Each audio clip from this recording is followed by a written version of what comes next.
Hey friends, welcome back to the podcast with me, Jonathan Puddle. This is episode 74. In this episode, I spoke with Tim Day, who is one of the, I would say, thought leaders regarding the church in Canada. Obviously, he has wisdom beyond just the Canadian context, but especially in Canada, he's one of those guys who knows a lot of people, sees the trends, and observes what the Spirit is doing at a greater, higher level than just in a particular local context. He's also the Executive Director of City Movement Canada, and he's the Director of the Impact Network, which operates waybase.com, a major platform with 30,000 church listings in Canada. And they offer many different tools for Canadian churches, and especially they've collected a whole bunch of resources that are useful right now in this time of crisis. So you'll find all those things, of course, linked in the show notes. So in this episode, you're going to find a lot of encouragement for each of us to consider what God may be inviting each of us to consider in this place of hardship and of suffering. That suffering so often is a catalyst for change in our lives. And so not wanting to gloss over the hardships that many people are facing in this time, but leaning in to say, what can this hardship produce positively in my life, in my church, in the wider Christian culture? So there's encouragement here specifically for pastors, for individuals, for those leading ministries. I think just about any of you will get something out of this. We're really talking specifically in the current COVID-19 context. So again, check the show notes for relevant resources, and here we go. What's your own reality? How are you doing? Where are you located? And what is the personal reality for you right now, Tim? Well, I like a lot of Canadians and a lot of people around the world. My family and I are self-isolating here, just pulling into our house and operating out of our home together. I have two, my older kids are in university, so they're on online studies now, trying to finish off their year. One in high school, and they're having a harder time getting online. My wife works with families with kids that have autism. And so she switched to working at home online. And I'm doing the same with my work with City Movement and Waybase, kind of the two wings of what I work at. And so everything is virtual, Zoom call, 10 hours a day, 9 hours a day. It's just one big Zoom meeting. Trying to be very disciplined in our routines so that, we have healthy routines built into this time. It's for a lot of people getting used to the new online world. Yeah, absolutely. Did you find that how did you transition? Was it a fairly seamless one for you, or did you find it was a bit, emotionally or just psychologically to kind of get your feet underneath you again? Probably transition in some ways a little better than others. In terms of the work that we have a shared work. We have a workspace that our team goes into, but a lot of our team, particularly on the technology side, they work at home during the week and then come in for 1 or 2 days. And so we were kind of already set up to work remotely. So that part was a little bit easier, but it just happened in stages for a lot, for a lot of people. At first it's like, okay, what's going on? Okay, we might have to work from home. How long are we working at home? Okay, now we for sure have to work from home. It just kind of unfolded in stages. And so it's been about 21 days now that we have been in this zone of working from home and not being out much, not being out really at all. Right. And, and remind me, where's home for you right now, Tim? Burlington, Ontario. So we're just outside the Toronto area, closer to Hamilton, if you know that kind of zone. Yeah. And that's our home base for us. Yeah. So how and what's your engagement then in church looking like on a kind of for your own worship context? A tuning into a live stream? Yep. Yeah. Live stream for our Sunday mornings and kind of break out and do some group work there. And then also some midweek points of connection for prayer and checking in. And so similar to a lot of churches, one fun thing that our church is doing is a puzzle challenge where anybody who wants to kind of orders the same puzzle, 1,000-piece puzzle, and you kind of track with how how far you've gotten on your puzzle as a community. So that's kind of like a fun little twist. That's But great. we're trying to create some moments that give us a shared experience. Mm-hmm. Definitely. There's obviously a fair amount too, just like trying to support people who are single, because the impacts on people living alone or seniors that need food or just practical services, it's really created a whole new dynamic on that front. Yeah, of course. That's one of the things I've been chewing through myself is just this dichotomy where this thing is affecting every one of us, but it's affecting some people really very differently from others. And so, it's like we have a shared experience, and yet within that experience, vastly different manifestations. Absolutely. Absolutely. It's probably, what one of the conversations that's quickly emerged is there anything that we've had in the past that we can reference that is like this? And although there are organizations that have worked in epidemics, let's say, World Visions of this world and different relief and development organizations, for most people, this is really, you can't point back to anything in known history. You can't watch, other than if you want to watch a kind of a dystopian or like post-apocalyptic movie, that's trying to theorize what a pandemic is like. For most people, this is brand new experience and there's no real reference point to it. So there is a lot of like trying to sort, okay, how does this impact people? And you're right, there's a wide range and from fear, like life-threatening type fear on one end, right? Or exhaustion from people working in medicine, absolute exhaustion, or to the other end where people are kind of like introverted and happy and hiding out in home and loving life.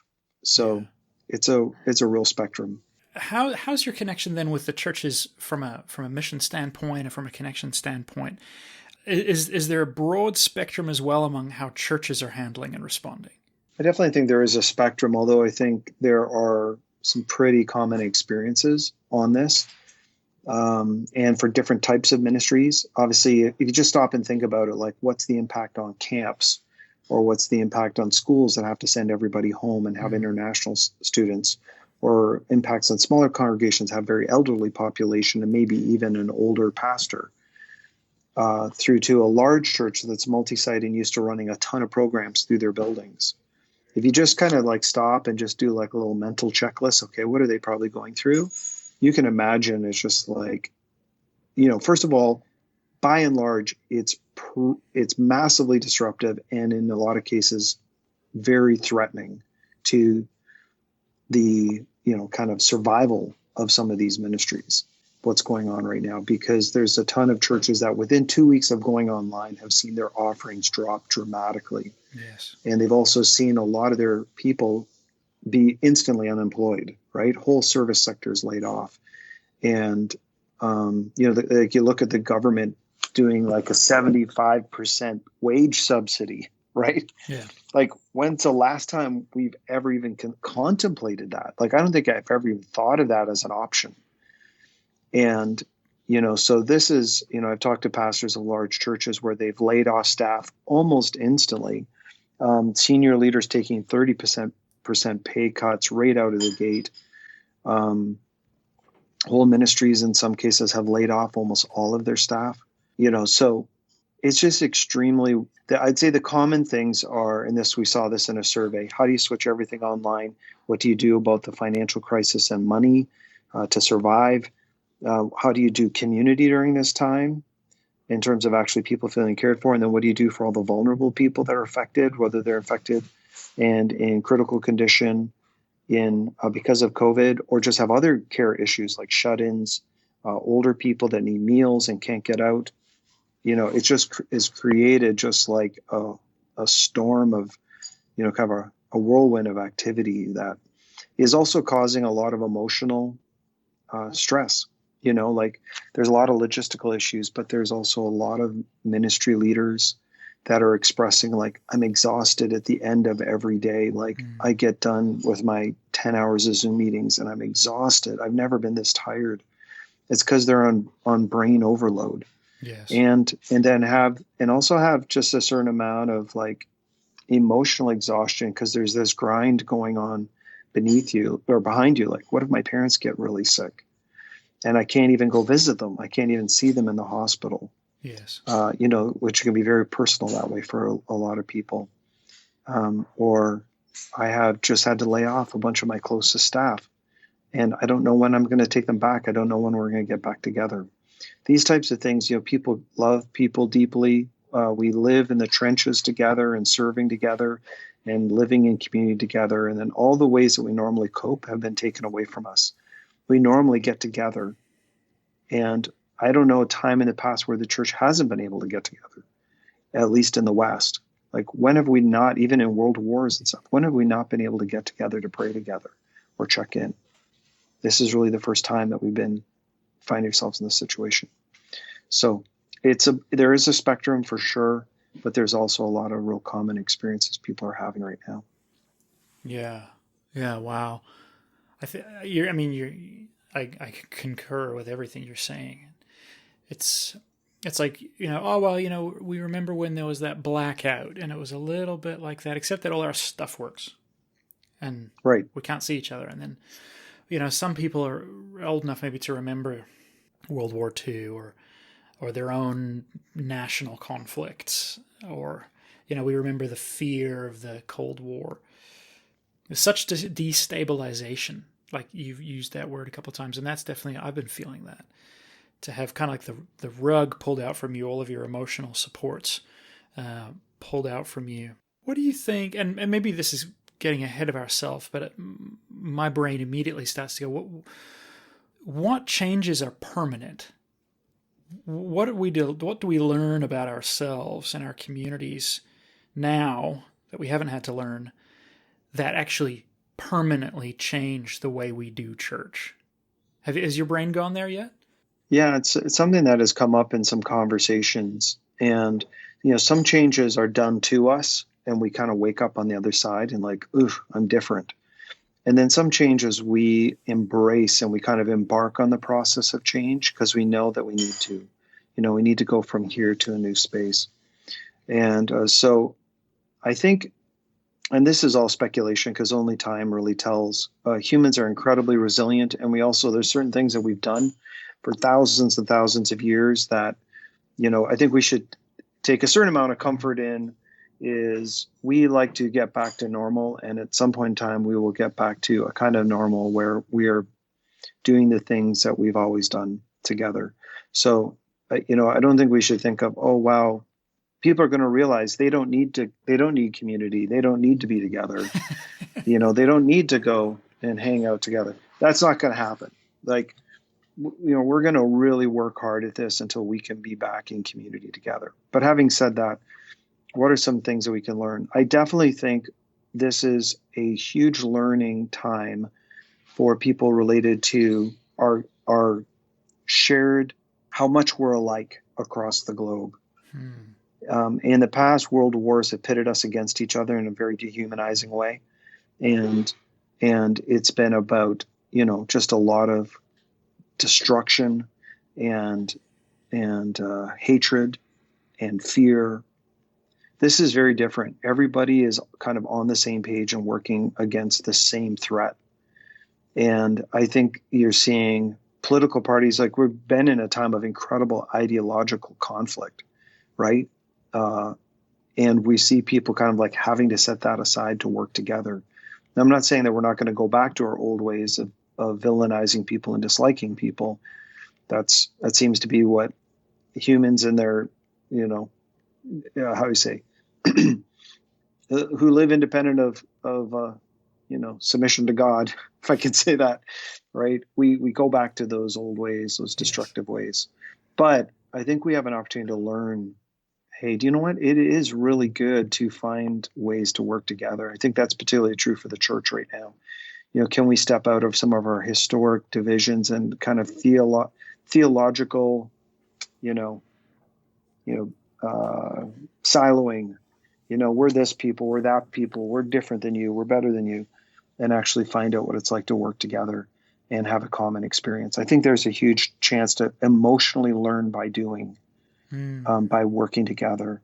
and not learn by theorizing, but learn by doing and learning out of the crisis. I also think there's an opportunity for the church to learn how to operate with the new tools that are out there for living life on a daily basis using some of the technology that's available.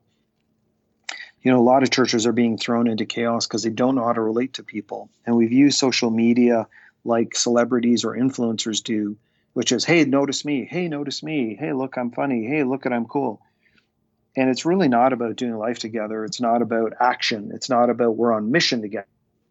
Like, for example, in businesses, they use online tools all the time to do business, to do measurable transaction that advance their cause. And the church doesn't live in that realm.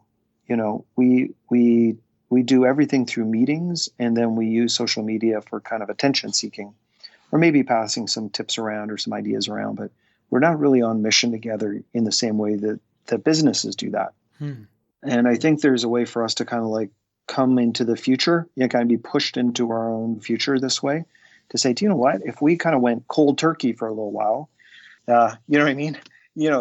Go off of events. Yes. For a period of time and figure out how to work together online, we might actually build some skills that we can then use into the future when we go back to meeting together, but learn how to do more action-oriented, mission-type work online. And so that's a potential positive. One last thing I think that comes to mind is in crises, we are tested, and this is at a deeper level, okay? In crises, we're tested for what's the real value of what I'm doing and what's my depth of understanding of what is needed in the core of the human experience. And if I'm a shallow person, a crisis exposes that I'm shallow. Yes. If I'm about appearances in a crisis experiences how shallow that is. And if we live siloed lives where we just talk in kind of our little cloistered clusters and our own little kind of dialectical, kind of like little, our own cliches, our own little phrases. Yes. A crisis exposes that because we kind of get forced out of our silos, get forced out of our normal ways of operating, and we have to face the real complexity of community in crisis, the needs, and be able to talk deeply and talk to people who are in deeply emotional states and face problems that are extremely complex and need cooperation and collaboration. And I think one of the real challenges or things that's going to potentially affect the church is we may find out that we're not as deep and wise as we realize. Yes. Right. We may find that we have lived, more superficially and kind of like been in a club mentality, that when we get out onto the world stage of a world pandemic in a complicated, deep crisis, we may find that we have work to do and this may change who we listen to in leadership. We might get tested that celebrity leadership in Christianity is not as valuable to us as community leaders who are networked and working on mission in cities to make a difference, or, aspirational leaders who talk in aspirational terms are not as helpful as people who can practically walk with people through difficult emotional or relationally complex issues. So simple self-help tools are good in peace times, and kind of distracting, entertaining thought of the day is helpful in happiness and wholeness times. When you get into a crisis where people are really struggling and suffering, those things quickly show to be pretty, I don't know, how do you say? Vacuous, a little empty. Vacuous, right? Kind of empty. Yeah. It's like, I don't need a little peppy talk of the day when I'm facing something this painful and this difficult. So I think this might be a time for us to kind of have a bit of a shakedown in the church and say, are we using easy to understand, deep, meaningful, rich language to talk about our experience in communities and how Jesus uniquely equips us to serve those people who are very different from us, people who are very vulnerable, and to serve in a way that is deeply sacrificial, and to not do it to do it out of a place of having counted the cost and figured out how to be easily understood and very practical in our action, and to translate Jesus' message to a world so they can understand it and see it in action. I think we'll be tested by that, as other generations have been in their own crises. Wow. Their generational crises. Yeah, that's brilliant, Tim. I was listening to this is good. I got my brain going now. I was listening to a podcast yesterday, out of the States, and I bring this up as an example because of where my brain went. But one of the pieces shared was regarding the shifting narrative that you see out of the U.S. White House. The kind of this is going to sound way more political than I ever try to get, but I'll explain why I bring this up. So essentially, we have the kind of the early narrative from President Trump that this is a hoax that's designed to tear down my presidency, to this is a real crisis, and then it's a real crisis, but we're going to get back to work by Easter. And then, at the time of this recording, in the last 24, 36 hours, it's like, there's going to be at least another month here. And so there's this kind of back and forth shifting narrative. And the particular individuals I was listening to were pointing to his narcissism and essentially his need to constantly be propped up by people around him and what that exposes about his own identity issues. So if we put all that aside for a minute, whether you're a fan of the U.S. current administration or not, it did get me thinking, oh man, how much do I need to be propped up by being liked by others, by being supported, by being seen as the guy who brings good news, or whatever my unique things are. And that came back to me just as you were unpacking that now. How much of our church culture and our leadership culture maybe backs up a certain kind of personality deficits or certain kind of leadership style that suddenly has no inputs when you're at home alone. Right. And maybe you don't have to be a really high contrast example like President Trump to realize, actually, there is all kinds of ways that I have consciously or subconsciously built my own church experience to avoid my shortcomings and to bolster me up, both in genuinely good ways, but as well as ways that are now being exposed for their lack of depth. Yeah, and similar to like other types, if you take like a personal accident, a car accident, right? And somebody's in intensive care and you didn't see it coming. It's not a slow aging process or a slow onset of a sickness. This is boom, out of the blue. All of a sudden, everything that I was doing before, I was like, why was I even doing that? Like, you know what I mean? Like, why did I even we were picking a pointless fight and now you're on your deathbed. I'm so sorry. Why did I say that? All sorts of things get exposed in that moment for what really matters here, right? Mm. And then once you say what really matters, then you look at like, well, why was I doing all this other stuff? You know what I mean? Like you got to look at it, you do some self-examination. And I do think, I've been thinking about this over the history of the church. And I'm just going to take a moment to explain it, then come back to your point, explain a few thoughts and then come back to your point. One of the things that I've observed over church history is, Jesus used language that was familiar to them when he described this new community, new way of being. But he would always take the terms and reinvent the terms, right? So it was like, we're a family, but it's a different kind of family than a typical family because it's an inclusive family of all language and types, and everybody gets to be a part of it because we have one heavenly parent, right? Yes. And it's like, well, that's kind of a family. That's a totally different kind of family than anybody normally thinks of, right? Or a kingdom. Well, we're going to use a kingdom. Everybody knows what a kingdom is and what a king is, but he reinvented, this kingdom is like the king is a servant, and he starts going through the terms of it. It's like, well, that's not like any other kingdom I've ever known, right? So he's reinventing these ways that we organize ourselves to do community, but is completely almost inverting them in some ways, right? Taking out the very best of what they could be, but there's other ways are just completely inverted, and teaching us how to be service oriented or servant oriented, humble, reconcilers, peacemakers, and rather than a kingdom that goes to war, a kingdom that serves for peace and lays its life down, it doesn't kill, and all these inversions, right? that he was doing. Mm. But because of those terms, one of the things I've observed over time is the church, as it's tried to embody in its culture the mission and message of Jesus, they will often adopt the power structures and then try to reinvent them. So it's kind of like, oh, you have temples? Well, we'll have cathedrals. You have the gods you worship? We'll have saints in heaven that we acknowledge. You have robes and rituals for your political leaders. We'll have robes and rituals. Oh, wait, you've progressed. Now you are academics and you have universities. We'll become university educated. You have lectures. We'll have homilies.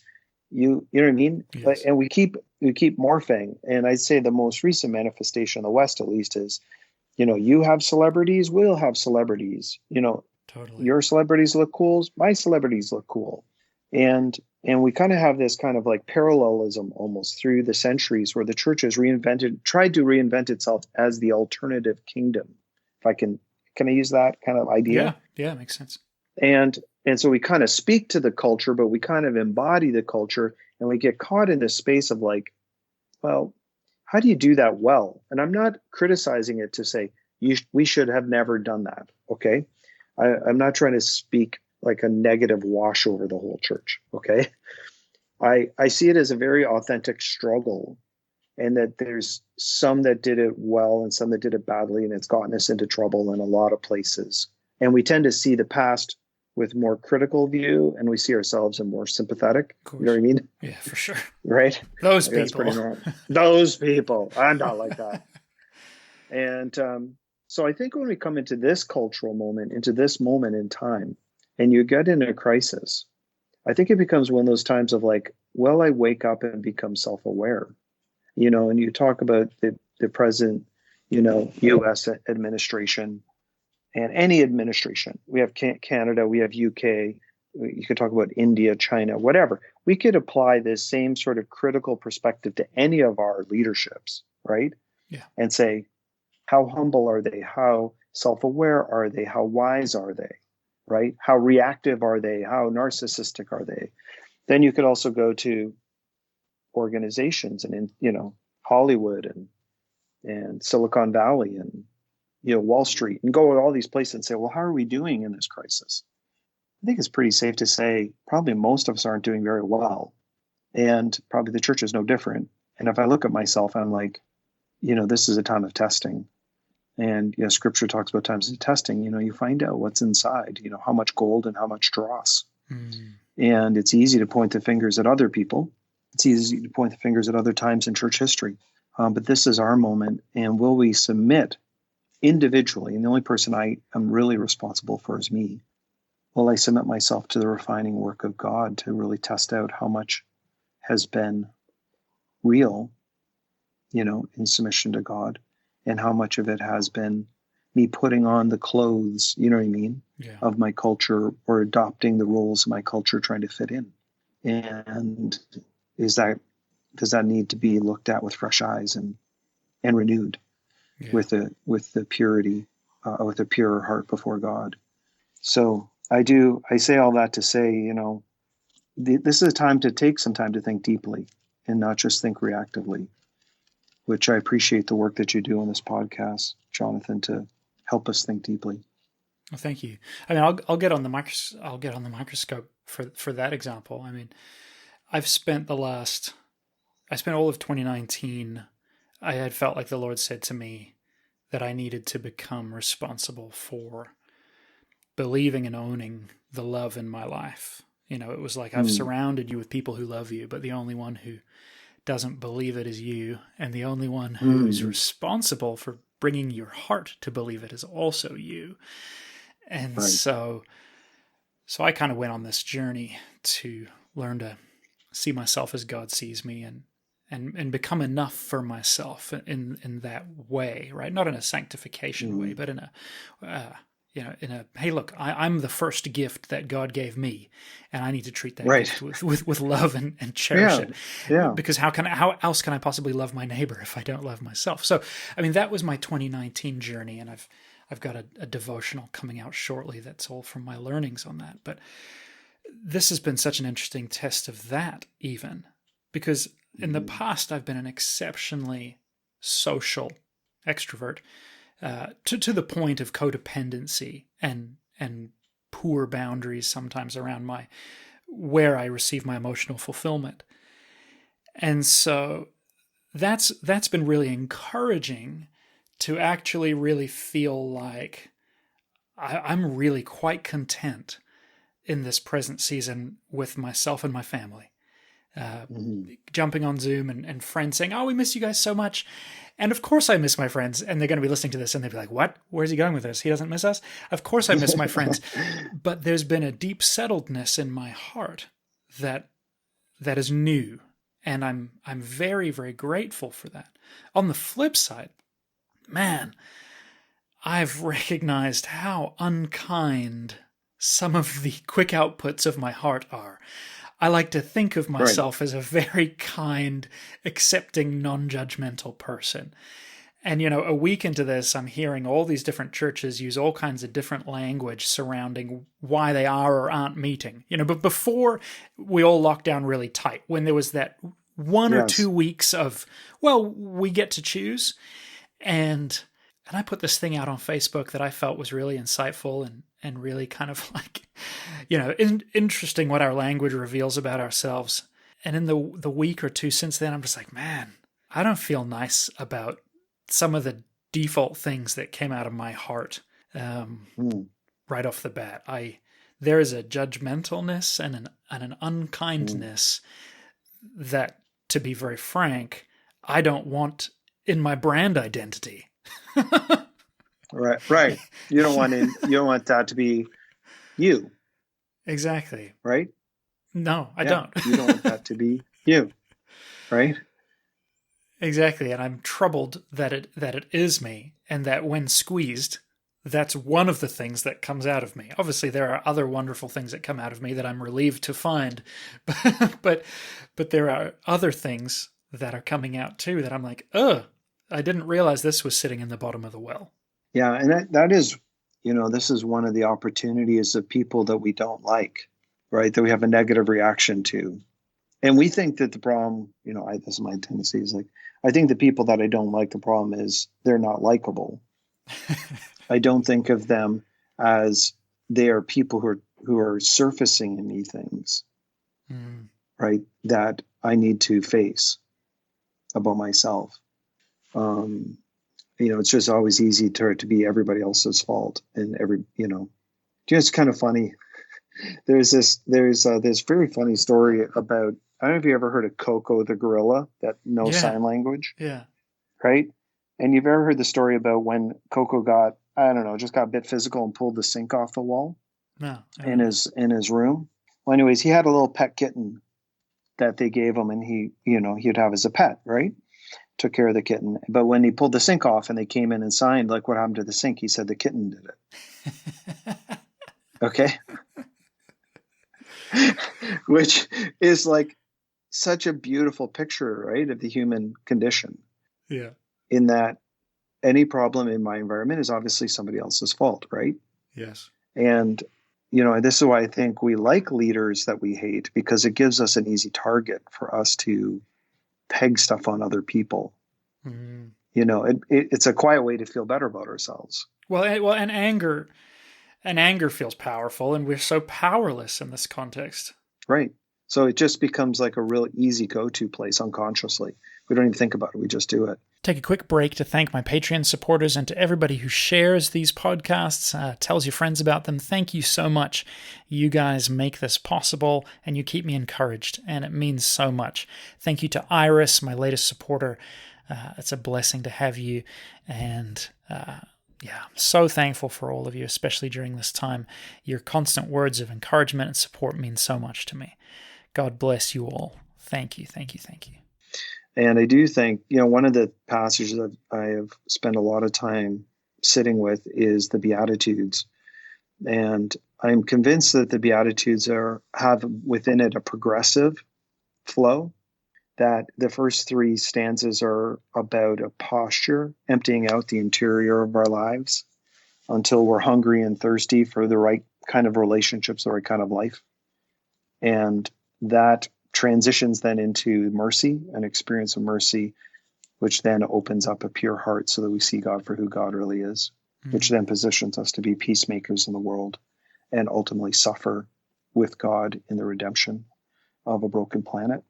And in that progress of becoming poor in spirit, of being brokenhearted for all that's wrong, to laying down my power, which is the meekness word, to be bridled in my power, and just hungering and thirsting for righteousness, embracing mercy as the path to right relationship and right life. That purifying the heart, right, which comes late in the game, you know what I mean? It's like, once I'm on that journey, I'm like, that's right, that does come late in the game. Like, I don't get a pure heart right out of the gate. And it's a process. And the threshold I have to pass through is not just emptying out my false loves or my empty loves, right? My wrong attachments, you talk about that, and where I look my needs. But when I pass through mercy, it really does mercy for others, right? Mercy for myself. Yes.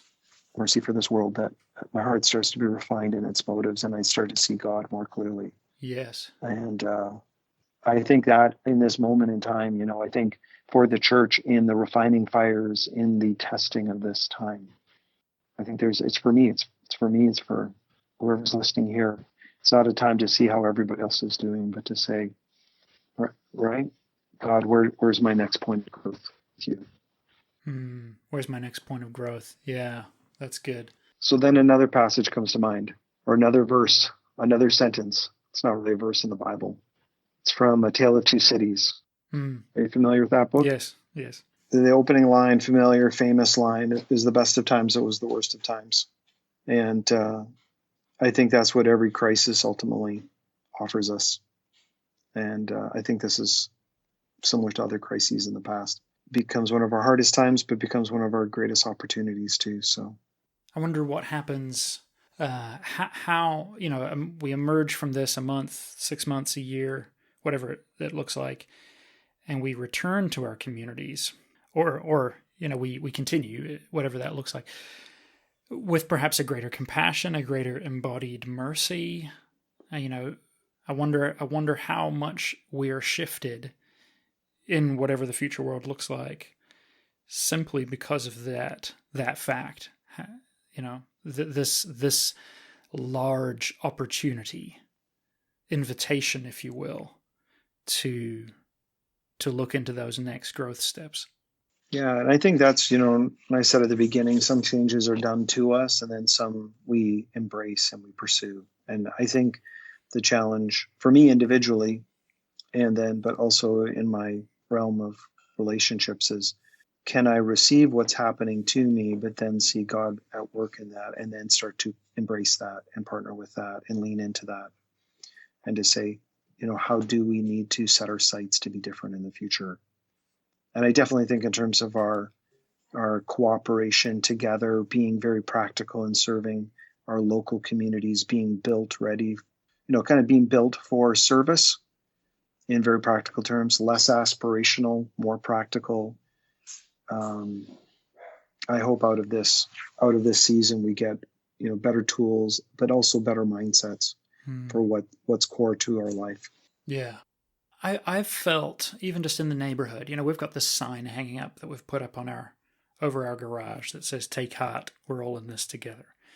That a friend of ours started posting them on Instagram, and so we put one up there, and I feel the sense of solidarity with my neighbors, my physical neighbors. When I know a few of them on the street, but not as many as I'd like, and now we're at this point where we'll all wave to each other, and there's this warmth, right. There's this longing, even I think, for contact. For 3 years, I've been thinking about throwing a block party in the summer, but I haven't done it. There's been no urgency.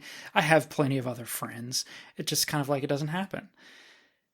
But, this in some ways feels like a catalyst. I'm like, I could actually get the excuse to get everybody's phone number on my street.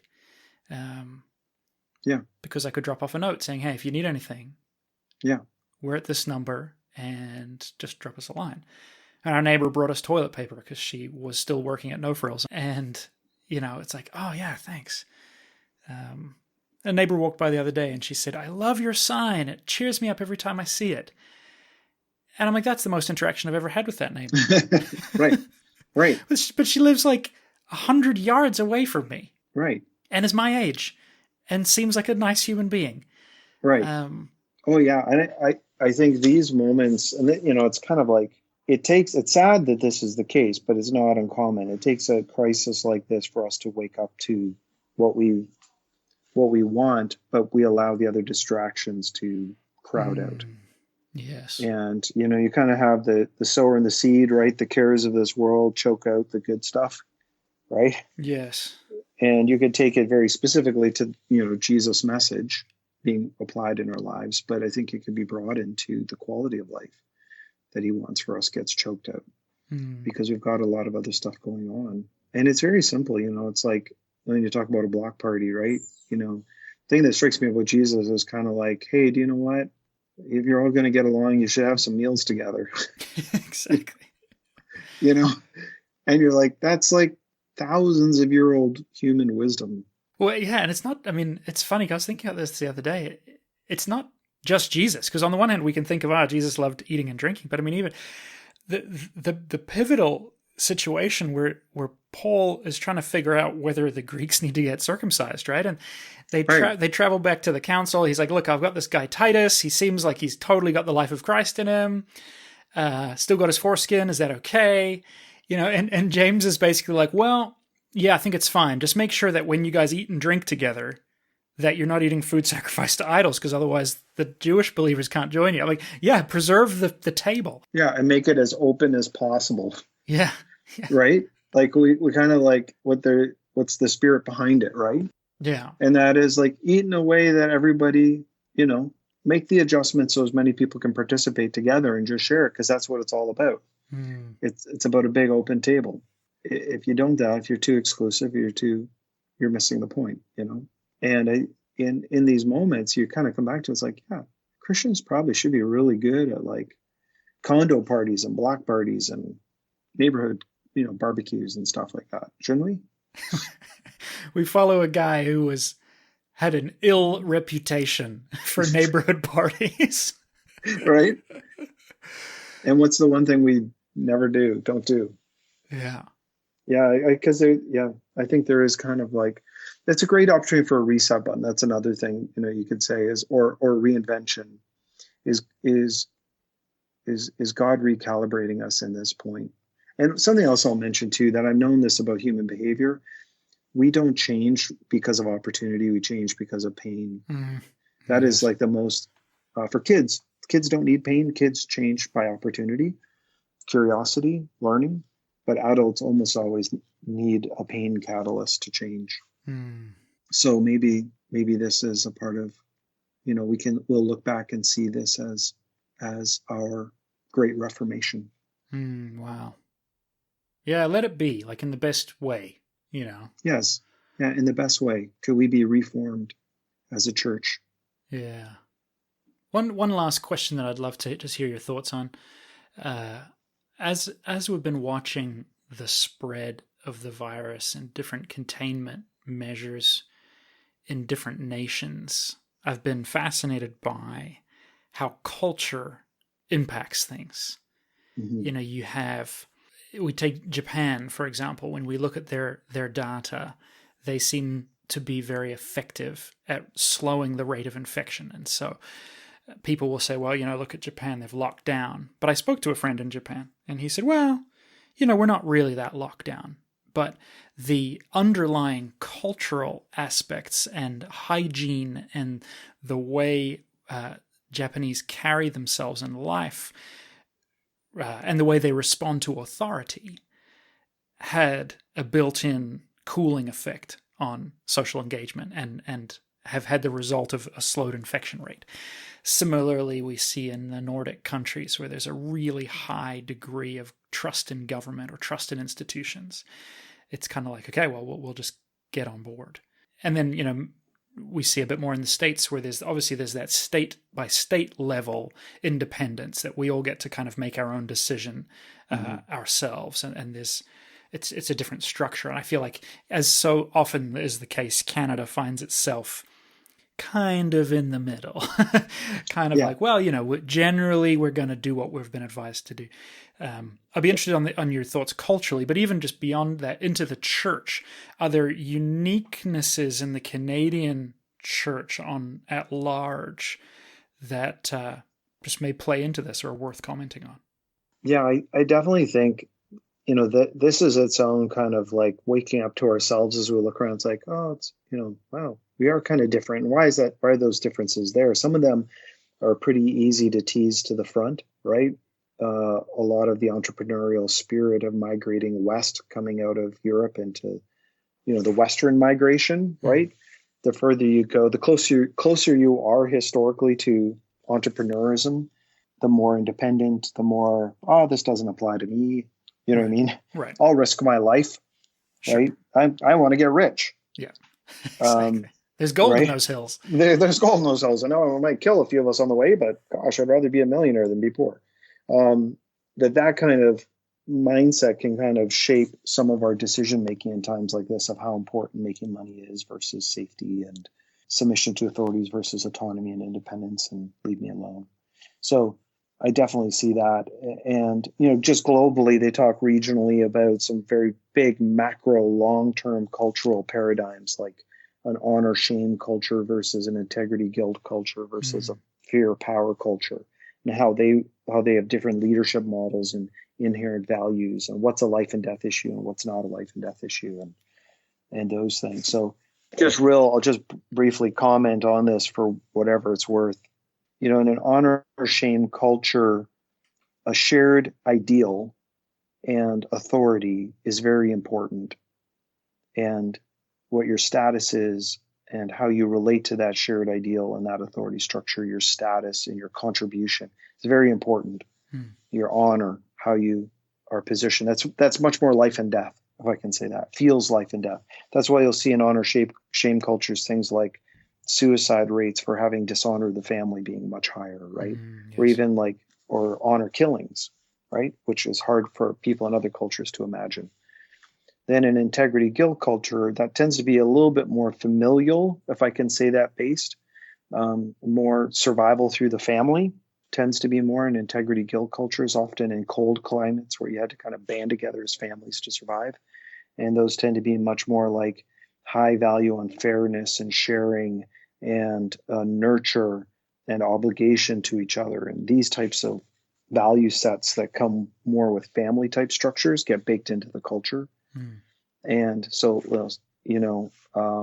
where fear power tends to be a little bit more one-on-one, you might see the strong leader and a military support, to that as being, and that tends to be a little bit more like loyalty and like strict loyalty and greater freedom in some sense within fear power cultures, kind of a live and let live. But when it comes to lockdown, it's like, now we're being loyal. Are you with me or for me or against me? Right. That type of thing tends to be a lot more defined on individual terms, not familial terms or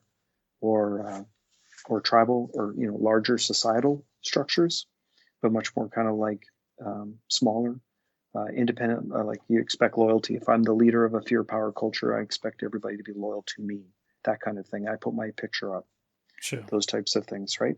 So you look at each of those cultures and kind of the underpinning of how that's helped society survive.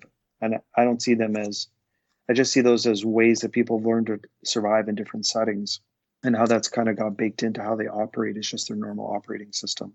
I do think then when we have more self-awareness about that, then we can kind of look across and say, is there something in my own culture that's maybe making me less responsive or, to this need of this moment? Am I, fighting against reality in a sense? You know what I mean? That I think, and this is one of the bigger problems with humans people is we don't want reality we want to bend reality to be what we want it to be. Sure. And we always get ourselves into trouble when we do that, right? Because we're small, as the virus has taught us, right? Yeah. I think like one of the great moments is humility for the human race right now in all of our cultures. And to say a little unseen virus has brought most of the most powerful economies of the world to its knees within 4 to 6 weeks and have shut down most of our structures. And we can't even see this little virus. So how big are we really compared to the forces of this world God has created? We're nothing, right? Exactly. Right? Totally. We build sandcastles. We don't build real castles. So I often get wrapped up around like, man, what does it look like for the return of Christ if you believe in that bodily? What does it look like for all the systems and powers to bow? I just can't even imagine it. Well, I can now. Wow. Oh yeah. Yeah, it's actually now. I couldn't imagine it. And now you're like, "Oh wow, this is what it looks like where they make an announcement and then 2 days later have to change everything they said." Right? I almost feel like, man, my prophetic imagination has just been supercharged. Oh yeah. Yeah, I definitely, and that's where I'm like, now we might run away from this too, right? Like sometimes when we encounter being humbled, what's on the other side is not staying humbled, but now we become even more bullish, right? So I don't want to be too optimistic about the human heart since we don't have I don't have a super great track record with my own heart. I'm trying hard, and you know what I mean? Yeah.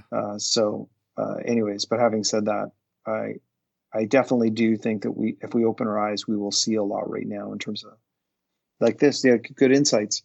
What can we learn about our own culture? How does my particular culture position me to fight reality versus submit and be humble and learn? Wow.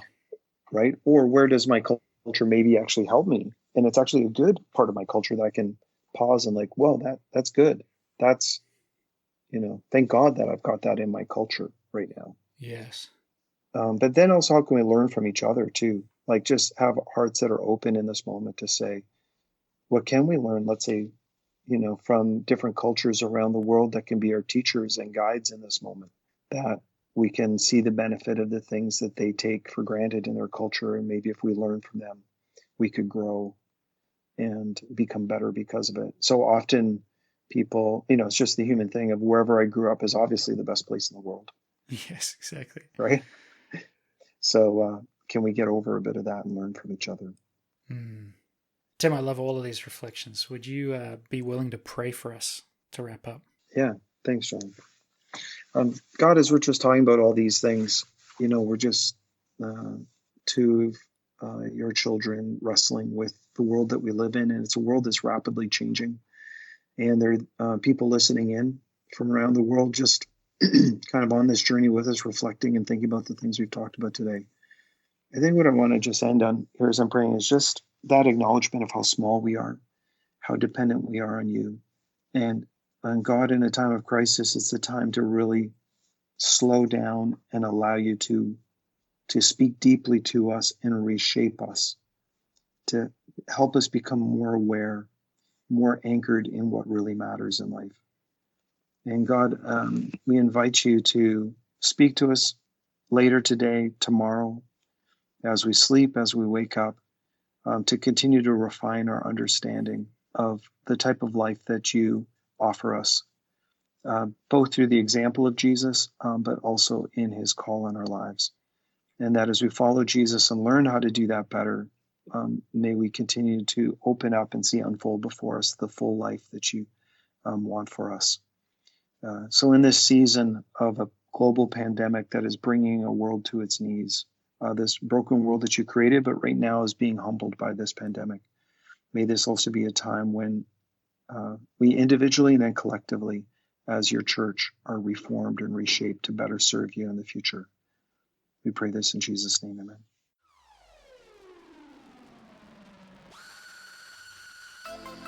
Amen. Thank you, Tim Day. Guys, go check out the show notes for details on the resources that Tim's organizations are making available. Check out waybase.com for a massive listing of churches in Canada and their strengths and all the different kinds of things that each one is focusing on. Tim has a passion for helping ministries connect with one another, leverage their collective impact potential, and he's just a really wonderful guy. He was a senior leader at the Meeting House for many, many years. Many of you know Bruxy KV and that wonderful church. So thank you so much for listening. Grace and peace to you. We'll be back next week with another episode of the podcast. Make sure you're following me on social media at Jonathan Puddle, and you can read my other content at jonathanpuddle.com. God bless you guys.